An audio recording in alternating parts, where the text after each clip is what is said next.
Welcome to Love Letters and Books, a podcast for anyone who loves a good story.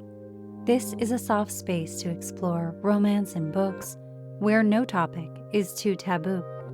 I'm your host, Casey, and this week I am sitting down with author Tawnya Torres to discuss our favorite books where she is the stalker. Tawnya, welcome back to the Love Letters and Books podcast. I am so glad you're here. Thank you for inviting me again. I really enjoyed our first conversation, and I was excited that you asked me again.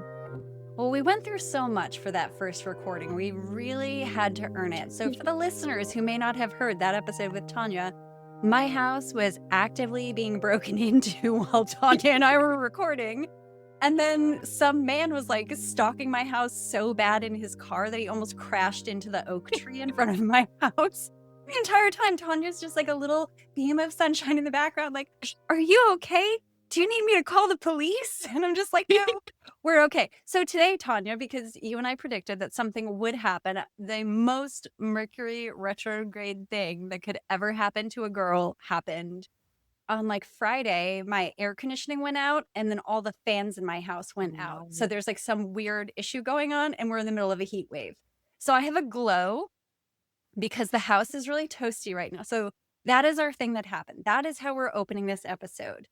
And it's going to be a good conversation because I was thinking about some of my favorite books in like the last year and a half, and they all had this common theme.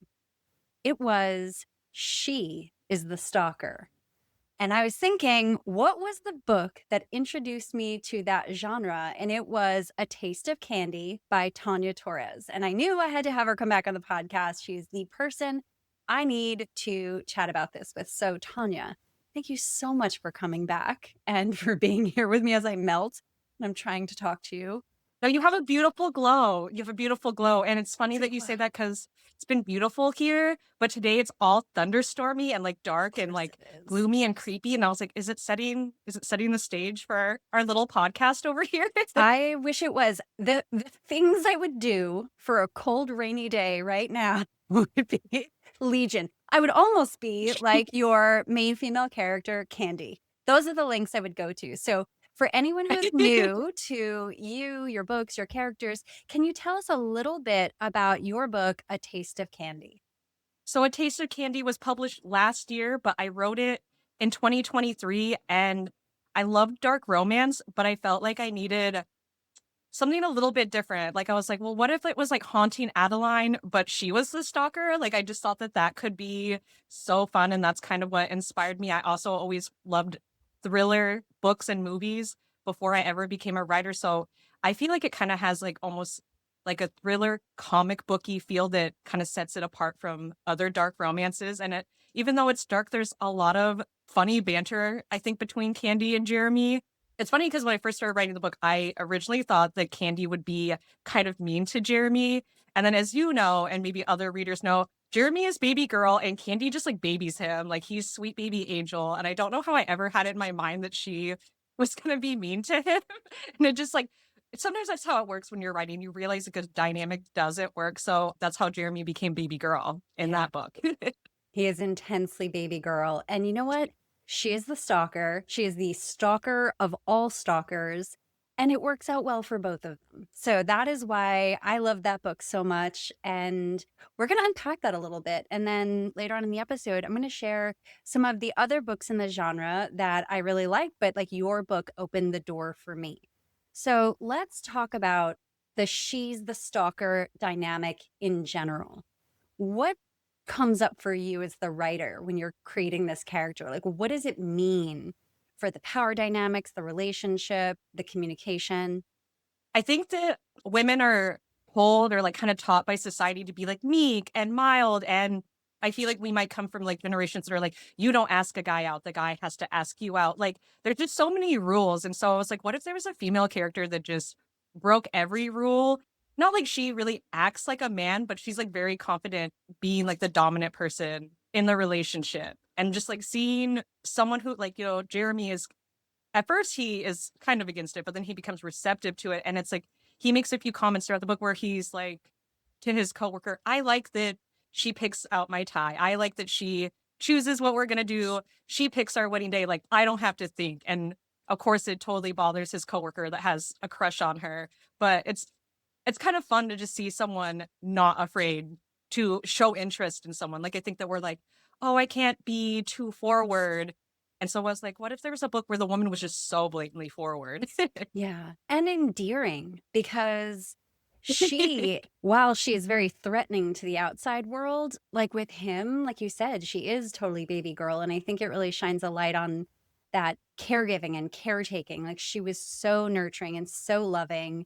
And it was kind of beautiful to see that flip and to see him so receptive to it. So I think one of the things I liked was that it sort of pushed back against these like very constrictive gender roles because he didn't he folded like laundry. Yeah. Like, let's just be Yeah, clear, ladies he and folded pretty gentlemen. quick. He's like, oh no, someone's breaking into my house to Oh give me no, flowers and giving me money. someone's taking care of me and thinks I'm amazing. Yeah, he didn't last long, but it was cute that he tried. But I do think about that. And I'm wondering, when you wrote this book, did you think the audience was ready for that? Like the dark romance community? Like, did you think that we would be open to that? I honestly thought there would be a lot more pushback on the fact that Jeremy is chronically ill. He works in an office. He drives like a Hyundai. I really thought people would be more like, this is so unrealistic. Like, who would be obsessed with this man? But actually, like a lot of women were like, no, he's like the cute nerd next door that you just like, but you don't tell any of your friends, but you just like secretly have a crush on him.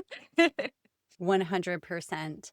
Well, I felt like there's so many things about this like subgenre, for lack of a better word, that I really enjoyed. But one of the things that you've kind of touched on before, we talked about it in our pre-production call, was purposely extending power to your loved one in this dynamic, and how often we see Candy do that with Jeremy. But for someone who's sort of new to the genre, what does that look like? Like, how does she do that? And how does she play with their power dynamic? So I think that there's many times where Candy is obviously leading the relationship. Like she's stalking him. He's at first not receptive and then he is. And then she's kind of like, we're literally boyfriend and girlfriend. He finds out that she works in the building that he works in, that she's like the tech person for the software that he uses at work. So it becomes very public very quickly. And he's like, oh, it's not just like me and her hooking up in secret. Now everyone knows us as a couple. His boss is also super cute to me. I think it's really cute that Peter's like, oh, Jeremy, I'm so glad that you and Candy are together, because you can kind of tell that Peter thinks that Jeremy is lonely, that, he's the new guy at work. You can tell that, like, he's not trying to pick on him, but Jeremy definitely feels singled out. He's like, man, this guy just, he's noticing that I'm like this weak person or something like to that extent. So seeing him with Candy, it's like, Peter perks up a little bit and is like, oh, like Jeremy's okay. He has like this beautiful girl that's taking care of him, sort of thing. Oh, I love them so much. But let's flash forward. What does the future with Candy and Jeremy look like? I'm just going to put you on the spot. Weave us a tale of them 5-10 years down the line. So I definitely think less than 5 years. Like, she bought him a house that was like a 5-bedroom house. She's like, let's have your dad and sister live with us. Like, let's be a family. But the first thing that Jeremy says is, oh my God, how many kids are we having? Like, he already, like, again, it's like she's extending power to him and allowing him to choose certain things. But definitely when he saw the big house, he's like, oh my God, how many kids are we going to have? And he didn't even really necessarily say that he didn't want that. He was just kind of like, oh, she wants like a big family. So I definitely think that within the first year, they're going to have their first child. And I definitely see them being like a family of 5, like that they would have 3 kids. And I think that he would have 2 girls and 1 son. And I think that he would definitely be like girl dad. You know what I mean? Jeremy has strong girl dad energy. I totally get Yeah. that. Oh, I love seeing them in the future. So yeah, for anyone listening, I devoured this book. I made a bunch of videos about it. I think I probably read it in one sitting, which is something I do. And I'm, so engrossed with the story. I was like giggling out loud and like reading like parts to my partner and just laughing so hard. So A Taste of Candy by Tawnya Torres.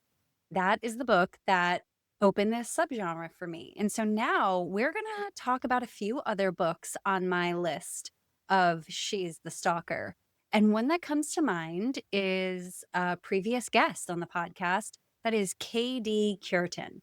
Her debut novel, Cracked Ice, was up there with A Taste of Candy, where I was like, this is a wildly unhinged main female character to the end. Like throughout the entire book, you actually think she might get tired at one point because it all takes place in one night. You think this guy might wear her out in some way, and to the very end, she is on another level. Like this guy is playing checkers, she's playing chess. So I really, really love that story. Katie was such a great guest. And I think it's really interesting when we have the main female character really just aggressively knowing what she wants, aggressively going after it, and engaging in all these behaviors that we love in dark romance. But like it really makes us look at it through a different lens when, the gender flip happens.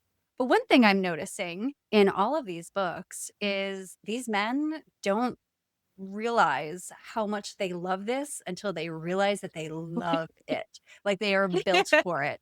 So that makes me segue into a book that came out this year with another previous guest on the podcast, C.R. Jane. She wrote a book called The Wrong Catch. This man had no idea how much he loved being stalked until we get into this book, to the point where he's threatening anyone who would jeopardize this girl stalking him because he loves it so much. And it just kind of feeds him and feeds her. And it's this beautiful dynamic. And I think in that book, one thing I really liked was there was just so much beautiful mental health representation where I feel like women can get assigned all of these, what do you want to, what am I trying to say? I feel like the armchair diagnosis of any time a woman has a thought or a feeling, she's either like too angry, she's too this or she's too that. And in this book, she was just perfectly right for this guy and he was perfectly right for her. And I just thought it was really beautiful and fun. That came out this year. Is that the rock star romance where he's like a rock star and she's the fan? No, this was football. So this was football. Okay. This was but what book is that? Give me 1 second. Which one was that? I feel like they're like in my brain, but I like, I can see like the covers, but I'm like, gosh, well, when you read too many books and they all just start. And you're just like, I think I remember a color on the cover. Well, for anyone listening, if you know the book that Tanya's talking about, please email me because I would love to add it to this list of She's the Stalker. The next book on my list is The Blood We Crave by Monty Jay. And this is the Hollow Boys series. And throughout the entire series, the men are so over the top and like so aggressive and assertive about what they want, stalking their girls, making it happen. And then we get to The Blood We Crave. And this is a beautiful story. But man, oh man, does she stalk this guy.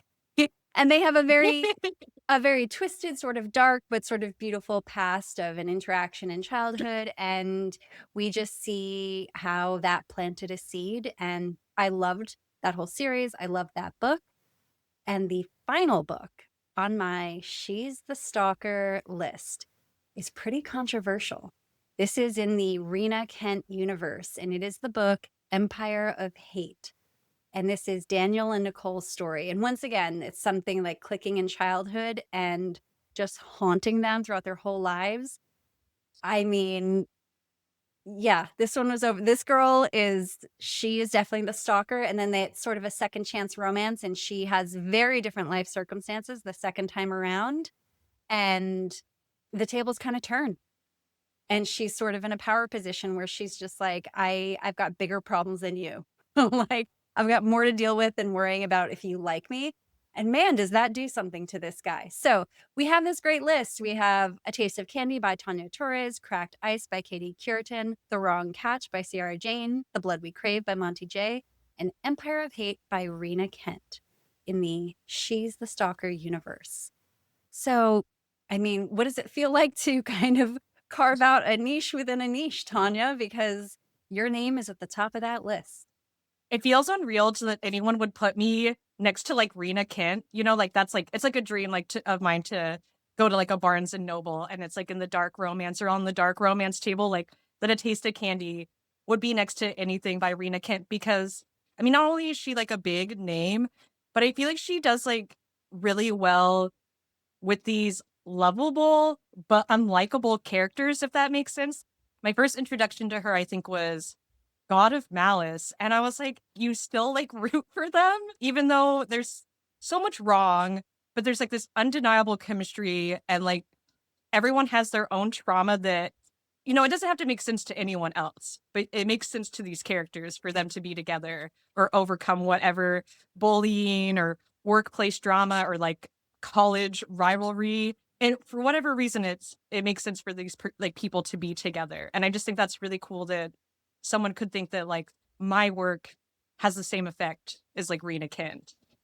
It absolutely does. I love that that was our introduction for both of us was God of Malice because that book was so unhinged. But then I went back and I was like having a really hard time in life. And I was like, I just want to lay in my bed and read books. So I went back and read everything she ever wrote from the very beginning. So like the parents' books. So Killian and Glyndon's parents, I read all of their books. But yeah, I was in it for a while.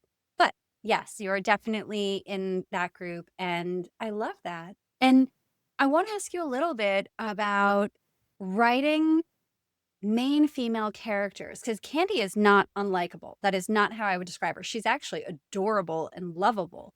But I think we're particularly tough on women.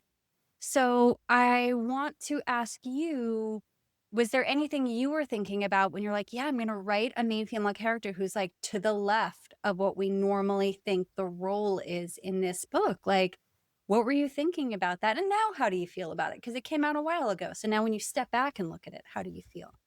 So I thought I was going to have a lot of pushback on Candy's character as well because she's a hacker. She's a stalker. She has a message where she like wants to expose crooked cops and just like problems in our legal system, which I think is a very noble and valiant thing. But like the way that she does it is kind of unhinged because essentially what she's doing is she's hacking cameras and then using like special firewall to run her social media account that like can't be taken down. Candy's story is also like a revenge story against her family that wronged her in a way through the justice system as a child. And so she is so cute and like lovable and adorable, but there is this darkness to her. And I think that like a lot of women feel like we have to hide that darkness. But Candy's very upfront about what she's doing, like when she's telling Jeremy kind of like what she does in the shadows. And he is so horrified and scared for her, but at the same time, it's like he doesn't shame her for it. Like he's like, I get it. Like, I get it, girl. Like, I get why you're like this. Yeah. And I think that women like in stories aren't allowed to have a revenge arc or be mean, or we're told that we're supposed to be a certain way, so the character's supposed to be a certain way. And I love that she just kind of breaks all the rules while being like obsessed with pink accessories and glitter and makeup and skimpy clothes. Yeah, I think we've normalized a lot of things. So when you actually step back and take a look at stuff and you're like, oh, why is that normal? Why is that acceptable or unacceptable? Or why is that character unlikable in some way? I think a funny thing is, and I notice it in films, because I actually love horror films. You and I have talked about that before. We just talked about that before we signed on to this. In horror films, when something's going on and the woman in the scene turns around and is like, oh my God, what should we do? And I'm like, that would never happen. Like you get a bunch of girls in a room together and there's like a serial killer, like the girls will figure it out. But like it's interesting how in media like, it's been portrayed as like we're deferring or looking around. And I work for a long time actually. I've worked among teams of women and like that it's just not what happens. And so it's so funny when you have this character who like takes the lead, takes point, makes all the decisions and does all of this. And I like that. I like seeing that. I think it's really helpful because books are a beautiful way to put yourself in a situation without all the high stakes and think, what would it be like if I move through my life with that level of autonomy and bravery and decision making and boldness and I really wasn't afraid of who I am. Like genuinely enjoyed who I am. Like Candy loves who she is. that was like kind of the thing I loved about the book the most is she likes who she is. And I don't know that Jeremy necessarily does like who he is. And so it's this beautiful thing that she brings to the relationship. And it kind of opens the door for him to be like, yeah, I kind of like what we have. I like who I am. I like that she likes me. I like this part of me too. So I don't know. I just think it's really interesting. Tawnya, if you and I were in a horror film, I think we would live. Yes, 100%. I feel like me and you we wouldn't be like looking around or waiting for a solution. We would be like, there's the door, there's this, boom, boom, boom. I feel like we would like communicate without even speaking, like just like what needs to happen. Like, I feel like that's also like a thing that women are really good at is like that Yes. invisible communication, just like carrying like the invisible Mhm. labor. And I just like, I feel like women just don't get like enough credit for that. So I think that when I wrote A Taste of Candy, I really wanted to borrow Candy's like her boldness and her confidence and the fact that she like isn't insecure like at Yeah. all. And it kind of like to the point where sometimes like not that Jeremy's like embarrassed of it, but there's just like times where he's like, I feel like he just doesn't really know what to do. Like when she's all over him at work in front of the boss and he's like, are we going to get in trouble? This and this. But you can tell that the boss is really happy for him and he really loves Candy. Like whatever she does with like the tech and like what she brings to the business, like he thinks that she's smart and he appreciates her. And I think it's like so cute that when Jeremy is kind of feeling down at work, I feel like she goes out of her way to like come in and like, just like bring him flowers or say hi to him. And even though she's just like kind of doing like normal girlfriend things, it's like she is extending that power to him because it's like kind of like he feels like he's no one on his own. But when she walks into the room, he's like, I am that hero in the story. Like, Yeah. all these guys do want to be me. And it's like kind of egotistical. But when you see someone who's insecure all the time finally like have a moment of confidence, you're like, yeah, you should. You should feel confident. Like, good for you, man. Yeah. No, I love their dynamic. And I think that this is interesting as a whole, like when it flips and a character almost doesn't have to be a caricature of themselves because Candy she didn't have to surrender parts of herself. She could be sweet and adorable and scary and the provider and all of these things. And I just really like that. I think I struggle sometimes when for a female character to take up space, she has to be like aggressively rude or something like that, or like aggressively mean. And it's like, well, that's fine too. Like that's part of who we are as well. But I thought she was written very well to the point where like I could almost see you expanding the universe, right? For like people who really loved the book. I'm not saying you have to, you have other plans, which we will get to soon. But I could But I did honestly have an idea of A Taste of a Candy universe boiling a little bit, brewing inside. see that communication, that silent communication we've been talking about. But I do like that you and I agree that we would be the final girls in any movie. And I totally agree with that. So, Tawnya, tell us what has been going on for you and what is coming up next. So I went through like a terrible stint at my last job and it was like destroying my creativity. It was just getting so toxic and so bad. And I had stopped writing for like a little bit, which is weird for me because even if I'm not working on a book, I write poetry or like I journal. I try to just express myself in some way, but it was kind of like I was just like flatline, like I just wasn't expressing myself at all. And it was just getting very unhealthy. So I walked out of that job. I did not put in my 2 weeks. I just was like, I'm throwing caution to the wind. I got, another job lined up that I do make less money, but I'm just so much happier there. And I was like, I need this freedom. I need this freedom for myself and like for my brain. And it was like, as soon as I kind of started to feel safe at work, I wrote like 22,000 words in like 3 weeks. And I was like, it's still inside me. But I really got scared there for a minute that like that spark was gone. Then I was like, what if I can never create something that touches people like A Taste of Candy did? Because it was like so hard for me to unlock that part of myself again, if that makes sense. Now I've been at my new job for like 4 months, so I'm like pretty comfortable now. I'm gonna be publishing another book and I'm hoping to release it on Halloween, my favorite holiday.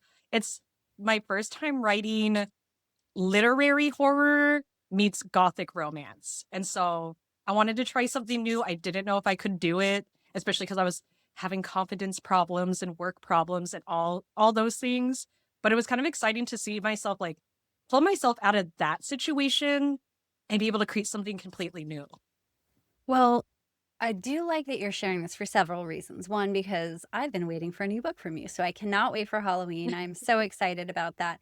But also, what you shared, I think, is very relatable to a lot of people listening, whether they are creatives or whether it's something else in their lives. Like this idea that work doesn't affect us or relationships don't affect us. Like it affects other areas of our lives. Like we can feel stuck, devalued. We can feel like our creative energy is being tapped out. I think we've all had jobs where you come home and you just collapse energetically. And it takes everything in you to kind of get through the day. And especially when you're dealing with people's personalities or like something else going on, it does affect things. And I love that you did share, like, yes, not making as much money, but look at what I got back. It's almost like you're just investing in yourself and you are the most important character in your own life. Like you have to invest in yourself and you found your stories again. And I think for anyone listening, we may not have stories, we may not be writers, but like, what is that thing that you're surrendering and how do you get it back? Like, what is that part of your life that you kind of need to shift and change? And I think that happens throughout our entire lives. Like, it's not like it happens once when you're 25 and you never have to do it again. I think it's like a process, like a journey we go on continually. But I do think it's important to talk about because when you're in it, you can feel like you're the problem. Yes, absolutely. Right? Like, you feel like, oh, I like, thought that like I was doing something wrong when really I'm like, I think I just wanted a normal work environment. no, no, I've definitely been in work environments like that where you're like, everyone hates me for 8 hours a day. Does this affect the rest of my life in any way? And it's like, yeah, it actually does. It really does. I worked in an environment where I was actually in charge. It was very weird, the dynamics here, but she was like overseeing things, but wasn't there that much. She would come in and just yell. And so like the work Oh my environment, gosh. a screamer. And she was one of those people who I would say, hey, you're yelling. And she'd be like, I'm not yelling. Like she would be yelling while she's like saying, I'm not yelling. But the funniest thing Oh was, my like, it was gosh. such a juxtaposition because I'm sure you can't imagine this. I'm not a yeller. Like I'm pretty calm. And I sometimes work in high stress work environments, but I'm pretty calm. Like I've worked in like even You like give me hot, like very like chill yeah, boss lady vibes, like no screaming or like or if anything it'd be like, just like a little email like, "Hey, this thing needs to be done." Like I don't really see you being explosive, which I'm is that's not. crazy to me that like I feel like I see that in movies and stuff a lot, like or where someone's like explosive and you're Yeah. like, that is insane. Like people cannot act like that in real life. And then you encounter people that act like that in real life and it's almost like you freeze and you're like, where are the cameras? Like someone's pranking me. No, it was very strange. I think the other thing that's really strange about that is the lack of self-awareness. So to be screaming and saying, I'm not screaming, you're the problem, you're sensitive. And I remember at that job in particular, we would sit at this big, it's so funny. Like I used to be a therapist, I could like unpack this, but the conference table was a family dining room table. So somebody thought it would be like very cozy to have like a long dining room table. It's like family vibes. I'm like, well, we all grew up in this family house. And so she would come to these meetings and be screaming. And my coworkers would like hold hands underneath the table, like kids dealing with like an abusive parent. And she would just like not get that her bringing that energy changed the energy in the room. So I just think like that lack of awareness is like really interesting. I have no idea how I spiraled onto this topic, but I just think it's like really But does interesting this that give me like A24 film vibes where it's like I don't know, like the boss is like a demonic entity, but like yeah, like just like coming in, like making you sit at like this dining room table. And I feel like a lot of people probably have trauma at dining room tables growing up in yeah. everyone has different weird family circumstances. So like the whole setup and then the lady yelling and saying she's not yelling. I'm like, why does this give me like A24 horror film vibes? Yeah, like, do you want me to act like my dad right now? Because I can. I choose not Yeah. to, but like I could bring that energy here and you would be crying. No, but it was very strange. And we would all look at each other, and everyone who I resigned eventually, but everyone who resigned then came and visited me because I moved after that, and they would like come and stay with me for a week to decompress and just be like, there was something about that job walking in the door that just affected me. So I say this because you've brought this up, and I think it's just like brave and beautiful that you did that and took care of yourself and prioritized that, because I think that the world can almost tell us not to. Like that doesn't count. That's not important. Like the money that you bring in is the only thing that counts. Like your mental health and every day. And I mean mental health, like you're not being punched in the face at work. I get that. I'm just saying like your mental health of like how you feel about yourself at the end of the day is really, really important. I felt like it can be like distorting. Like I would like go on my break at lunch and like be in the bathroom and like looking at myself in the mirror, and it was like I looked like myself, but like I felt empty. Like it didn't feel like, and it didn't help that like the upstairs office bathrooms had like horrible lighting. So like Oh, it definitely yeah. had like prison style lighting in there. Flickering. And so like yeah. I was like, I'm like yellow and gray. I feel yellow and gray inside. Then you would like go back and because I work customer service, so it's like I would go back downstairs and have to put on this fake smile. And I don't know, at one point I was like, I feel like I understand how like the Joker lost his mind. Like I just couldn't take it anymore. And I did feel like money was so important, but at the same time, like there was like a point where I was like, I have to choose myself or I'm like gonna disappear. And that Yeah. really freaked me out. Yeah. So And yeah, to anyone out there listening, if you feel like your job is destroying your soul, I I know that maybe it's like a good situation, maybe you have good retirement, good benefits, money or whatever. I just don't think it's worth it if you wake up every day like not wanting to be here. If you feel like there's nothing for you outside of work and you feel empty, I don't think that you should be there. That is yeah. my advice, even if you're not a creative. Yeah. No, I think it's really good advice. And I think it's important that people talk about. So weird that you bring this up. I had an editorial meeting at work this morning. I don't know how we got on this topic, but we were talking about that job in particular. So I guess it's been fresh on my mind all day. And how when something really horrible would happen at work with this lady, we almost had like a code word, and we would all go to lunch, but we would drive to the Ralph's supermarket on Ventura Boulevard, buy a huge watermelon and slice it in half and just like eat it with spoons. And that was like our group decompression. We would just sort of like cry over our watermelon and just sit there eating it. And for some reason, I can like visualize it. And if I like text messaged 3 former coworkers just like watermelons right now, they would know exactly what I was talking about. They would be like, Ralph's parking lot, Studio City, like I'll meet you there. I know what you need. But yeah, and it's just a good reminder to not live that way. And like some of the, I don't know, the inspiration we get from books can kind of be woven into our lives. I feel like that was like a little Candy-esque of you to be like, nope, I'm not doing this. I'm going to find something else. And I think that that's really beautiful. I don't know. I feel like I was kind of evil. Like I had already emptied out my locker like 6 weeks before I even walked out. Like I had like slowly, like I was like, I don't want anything personal that like cozy that reminds me of Yeah. home. I don't want it here. Like I felt like if I had like any cozy, cute thing, like I just felt like it was absorbing like the bad energy. So it was like I constantly kept my locker closed because I had taken down all my pictures. I had like taken all my stuff out of there. I think that my body had already decided like I can't be here before I mentally made the decision to leave. And then it was like once I kind of got this opportunity to work somewhere where I felt comfortable and I kind of knew some of the people, and it just like it was like just like a more like I was a regular at this place. It was a more lively environment. It was like I knew before I knew, So sometimes I feel like we want to go against our gut because our mind is telling us something else. But it's like I think that your gut knows. Like, if you can't listen to your brain or your heart, it's like the gut knows always, I think. Oh, and I love that you said, oh, I was feeling kind of like evil. And it's like, no, you're taking care of yourself. And like, I love how that's how we internalize it, right? But I also think that there's something really interesting in what you did. You almost acted as if before you did the thing. And I think that can be really powerful and helpful in like pulling back your energy and having really good boundaries when you know that you have to exit a situation and level up or make a big change.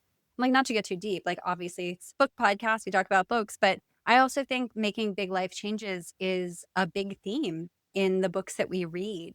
And yeah, it can happen like a lightning strike, but it can also happen on our terms. And we can slowly pull back our energy, which is what it sounds like you were doing, and realizing, oh, yeah, my energy doesn't belong here anymore. There's a better place for it. And not wanting to be tainted by someone else's stuff is probably a good indicator that like, it's time to move on.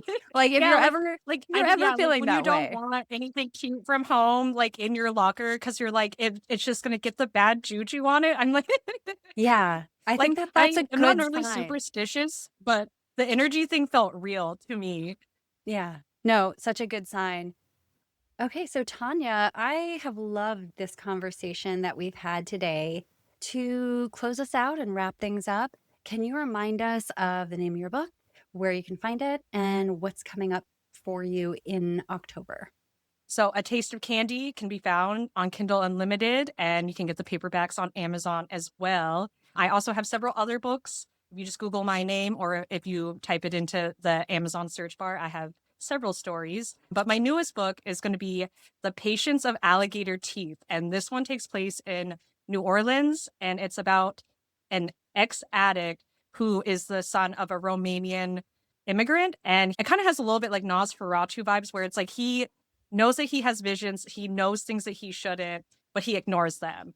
And one day he's kidnapped by this criminal family and held captive in their beautiful historic mansion, but it's surrounded by the bayou full of alligators. He doesn't know how to escape because it's like a moat. And so he is supposed to be cooking for them and taking care of their chronically ill daughter. And while he's doing that, he's falling in love with her while also trying to find a means of escape. And I worked for a guy that had like a voodoo New Orleans themed restaurant and bar for over 10 years. And I incorporated a lot of stories that he would just tell me, like, so it was like, instead of like Googling everything to find out lore about Louisiana and New Orleans, I I just thought of I just dredged up all these stories that like someone who, if like very much in my formative years, like I worked for him from like the time I was like 20 till the time I was 30. And just all these little stories he would tell me about like ghosts and rituals and like the things in New Orleans. And so I wanted to write my own spooky haunted house story with those elements. Oh, I cannot And wait. that will come out Halloween. I'm so ready for that. And in the meantime, Tawnya, I do wish we were neighbors. It was something we said before we started this episode because I have my little drive-in movie set up outside in my backyard, and I would love to be watching spooky, scary movies with you all summer long. But I think we're just going to have you come back on the podcast as this gets closer, and we'll do another episode and kind of explore your new book. So thank you so much for doing this episode with me, for opening me up to the She's the Stalker trope.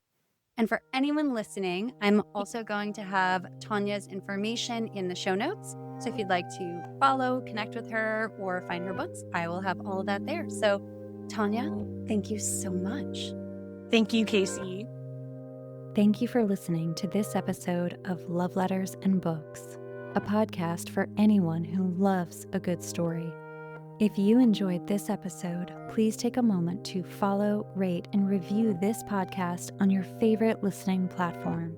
You can find me on both Instagram and TikTok at Love Letters and Books. And if you're interested in being a guest on Love Letters and Books, suggesting your favorite author, or just want to write in an original love letter to yourself or someone else to be read on air, please send me an email at lovelettersandbookspodcast@gmail.com.